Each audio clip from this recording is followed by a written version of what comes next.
ఇంకెందుకు ఆలస్యం? అతను రుద్ర కాదు భద్ర అని తెలిసింది కదా, వెంటనే స్టేషన్కి వెళ్ళి కంప్లైంట్ ఇద్దాం పదా. ఇలాంటి సమయంలో మనం తొందరపడి ఎలాంటి నిర్ణయం తీసుకోకూడదు, ఆలోచించి ముందుకెళ్ళాలి. మరి అతను రుద్ర కాదు భద్ర అని ఎలా ప్రూవ్ చేయడం? అందుకు నా దగ్గర ఓ ప్లాన్ ఉంది.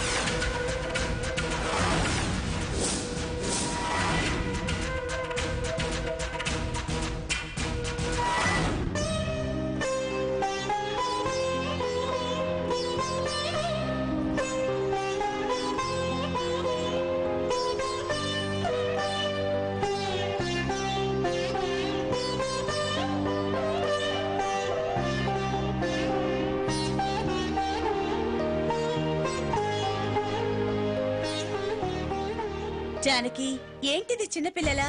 నేను నీకు చెప్తానన్నాగా, చెప్పడం ఏంటి? అవసరమైతే నీకోసం నేనే ఎంక్వైరీ చేస్తాను. నేను చెప్పేది నిజం. అసలేమైంది డాక్టర్? జానకి నిన్నటి నుంచి ఒక విషయం చెప్తుంది. ఒక విధంగా చెప్పాలంటే నిద్రలో కూడా అదే కలవరిస్తుంది. ఎవరో రుద్ర కాదు భద్ర అంటుంది. ఏం మాట్లాడినా అదే మాట్లాడుతుంది. ఏంటమ్మా నువ్వు చెప్పేది? భద్ర ఎప్పుడు చనిపోయాడు కదా? కాదు, రుద్ర చనిపోయాడు. నాకు వాణ్ణి చూస్తే భద్రనే అని అనిపిస్తుంది. నాన్న, వాణ్ణి పోలీసులకు పట్టించు నాన్న.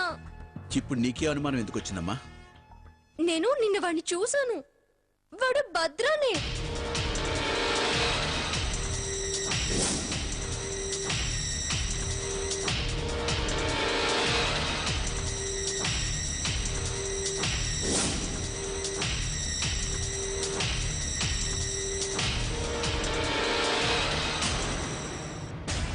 ఆ రుద్ర భద్రాలది పెద్ద కథ. అందులో భద్ర కథ ఎప్పుడో ముగిసిపోయింది. కానీ నువ్వెందుకు భద్ర బతుకున్నాడంటున్నావో నాకు అర్థం కావడం లేదు. లేదు నాన్న, వాళ్ళిద్దరూ ఒకేలా ఉంటారు కదా. ఎవరు డ్రెస్ వేసుకుంటే వాళ్ళని పోలీస్ అనుకుంటాం. ఆ భద్ర నా ప్రాణ స్నేహితుని పొట్టన పెట్టుకున్నాడు. అలాంటి వాడు బతికుండకూడదు. వాణ్ణి నేను వదలను.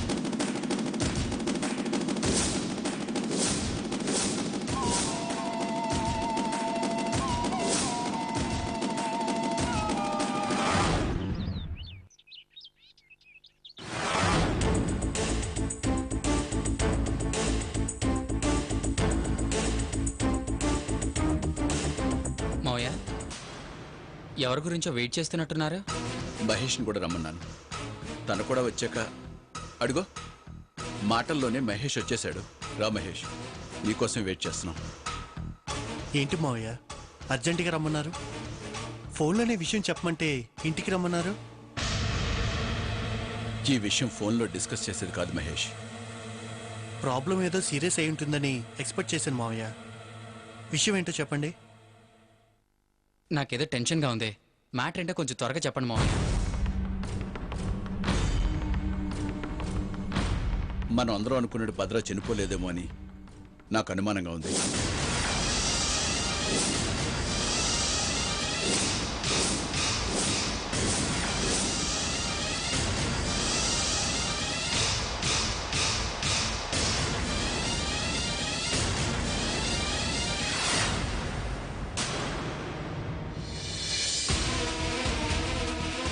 మావయ్య భద్ర ఎప్పుడో చనిపోయాడు కదా,